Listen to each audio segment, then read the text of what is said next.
பாருங்க தான் தந்தி பக்கம் முத பக்கத்திலேயே டீ கடை முதல் அனைவருக்கும் பொருந்தும். கிராம பகுதியில் தொழில் செய்வதற்கு லைசன்ஸ் கட்டாயம். டீ கடை இனிமேல் டீ கடை வச்சா கூட லைசன்ஸ் வாங்கணும். அதுக்கு எவ்வளவு லஞ்சம் கொடுக்கணும்? எத்தனை பேருக்கு போய் பாக்குறது?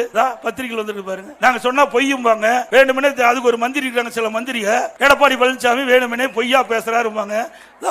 அவர் போட்ட ஜீவோ டீ கடை செலவு பட்டி வச்சு நம்ம ஏதாவது வேசி கீசி சட்டை புடவை அயன் பண்ணனா அதுக்கு லைசன்ஸ் வாங்கணும். இந்த கொடுமை எங்காச்சும் உண்டா? வர்ற வழியில 2 நாளைக்கு முந்தி அங்க புதுக்கோட்டை மாவட்டத்துக்கு போயிருந்தேன். அங்க எல்லாம் சின்ன சின்ன ஒரு டென்ட் போட்டு முந்திரி பருப்பு வறுத்து வைக்கிறாங்க. அதுக்கு இனிமேல் லைசன்ஸ் வாங்கணும். இப்படிப்பட்ட கொடுமையான ஆட்சி தேவைங்களா?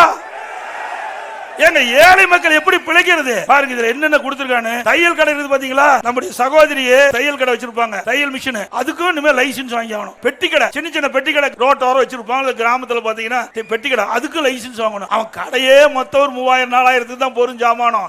அதுக்கு 250 இருந்து 50,000 வரைக்கும் வரி. இது எங்கேயும் நாடு போய் தாங்கும்? இது யாரு தான் ஐடியா கொடுக்குறாங்களே தெரியல. இந்த முதலமைச்சருக்கு தான் ஒண்ணுமே கிடையாது. ஒரு பொம்மை முதலமைச்சர்.